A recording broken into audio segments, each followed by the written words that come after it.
umehoji kama wanatija, yani kwamba timu yao inawahitaji hao waliowasajili, si ndio hivyo? Kuna eneo tulimzungumza beki wakati Zuzu ambaye ni mpya. Mimi nilisema yani Kibangala wameachana naye. Kwa hiyo huyu anaingia kuchukua nafasi. Licha ya kwamba kwa muda ambao Bangala alikuwepo mshoni huku, yule beki Diaby naye alikuwa ameshaanza kuchukua nafasi kwa kocha mpya. Kwa hiyo alikuwa ashapata kama replacement kwamba alikuwa Diaby, Fuentes Mendoza, Bangala iko bench akatoka. Sasa wamemleta Zuzu. Sio? Lakini wana Abdalla Heri Sebo. Na muda huo walikuwa wamemtoa yule Amoa ambaye naye Sebo kacheza muda mrefu sana Azam, ila awe kwenye starter ya kwanza yule na maswali yule. Kwa hiyo ametoka. Nimesikia taarifa kwamba kuna muda walifikiria kumtoa kwa mkopo Abdalla Heri Sebo kipindi hiki ambacho amepona. Umezisikia hizo taarifa? Yes, walikuwa wanajadili. Msikia Mkongo anasema Pamba. Nimesikia mimi taarifa za nani Sebo. Yes, kwa hiyo kama itafanikiwa Lodile, maana yake idadi ya mabeki wakati utapungua. Kwa hiyo itabidi tuseme wana Diaby, watakuwa na Fuentes Mendoza na huyo Zuzu. Kama Sebo dili lake la kwenda Pamba litafanikiwa, watakuwa hao watatu wamebaki. Kwa hiyo unaona wana uhitaji mabeki wakati. Kwa hiyo unatija. Issue kwamba wote wa kimataifa, hilo ni swala lao sasa. Wenyewe wanaangalia karama zao. Lakini kwa upande wa Zidane Sireri kulikuwa kuna kitu cha kufikirisha sana.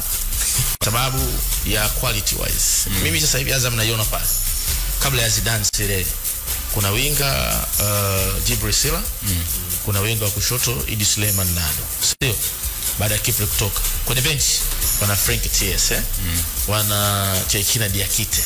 Mali sio? Yes, na very talented kuliko Zidane Sireri. Ana struggle kucope mazingira na nini na injuries hapa na pale. Hao wili bado hawaja break through kwenye team. Wanawaongezea Zidane Sireri ambao pia wana Tepsi Evans pia, kumbuka. Age hizo za Stop naye kasajiliwa kama kutokea pembeni, sio anaweza kucheza, amepona, hajapata dakika. Yes. Kwa hiyo muongeze huyo, unakuta wana wachezaji wanne wanasubiri kama option, afu Sireri anakuwa watano. Kwa hiyo unawaza nafasi yake, unaona ni ngumu sana kumuona na penye. Ananikumbusha usajili pia hata wa Adamu kutoka Mashujaa.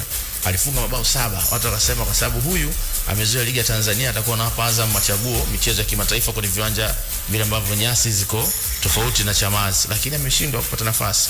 Ameintroduciwa pale na Sor Saadun. Amewekwa pale Jonia Blanco.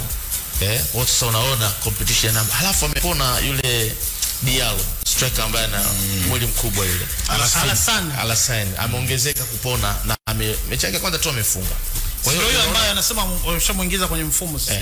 Na kocha anasema alipambana. Sasa kule kwa striker wako watatu. Eneo la Faisal liko peke yake. Mawinga wanaoanza mechi wako wawili. Wanne wanakaa nje, unamuongeza Sireri watano. Tena mkataba mpaka 2030. Alafu na Tepsi tena Evans. Hivyo bado na vijana kwenye timu ya Azam kule wanakuja vizuri. Nafikiri Frank pia anaweza kucheza kwa Faisal. Yes. Lakini japo sijamuona kwenye hiyo nafasi. Kwa sababu niliangalia takwimu zake alivyokuwa amesajiliwa na Azam kutoka Stade Malien kwenye kombe la shirikisho msimu uliopita, ule ndo alikuwa mchezaji ambaye ameongoza kufanya successful dribble kuliko wote, kukota mipira na kupita watu. Kwa hiyo ndo shughuli zake za pembeni. Kwa hiyo kwa Dabu alikuwa anamuintroduce, ila Tausi naona amebadilisha, ameenda na Nado upande ule. Sasa unaona hizo options.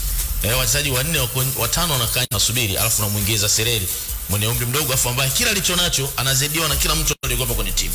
Kwa hiyo pale ndo nikaa nimeshtuka kwamba labda Azam wangeweza kufafanua labda kitu gani wamekiona au wamechukua kwa ajili ya kutaka kumuuza maybe nje kwa project hiyo. Labda ndo maana mkataba wake ni muda mrefu.